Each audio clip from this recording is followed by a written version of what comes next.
Friends, back to Bhavani lifestyle. அனைவரும் எப்படி இருக்கீங்க? நலமா இருக்கீங்களா?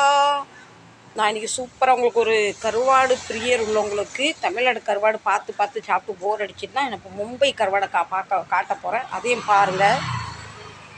தமிழ்நாட்டு கருவாடுக்கும் மும்பை கருவாடுக்கும் எவ்வளோ வித்தியாசம் டிஃப்ரெண்ட் பார்க்கலாம். வாங்க வீடியோக்குள்ளே போகலாம்.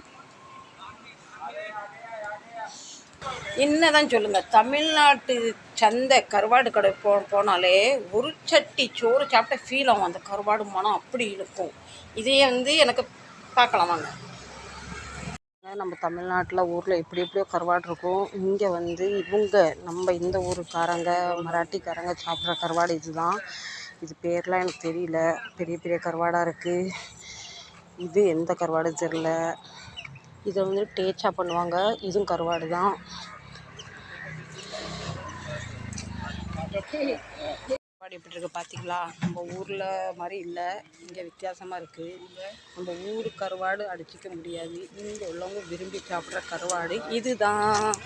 சரி, உங்களுக்கு ஒரு பதிவை கொடுத்துருவோமே. தமிழ்நாட்டு கருவாடு பார்த்து போர் அடிச்சிட்டுனா என்கிட்ட சொல்லுங்கள். நான் உங்களுக்கு பார்சல் வாங்கி குரியர் அனுப்புகிறேன். இந்த பதிவு பிடிச்சா கண்டிப்பாக சப்போர்ட் பண்ணுங்கள். மீண்டும் உள்ள பதிவு சந்திக்கிறேன். பாய்.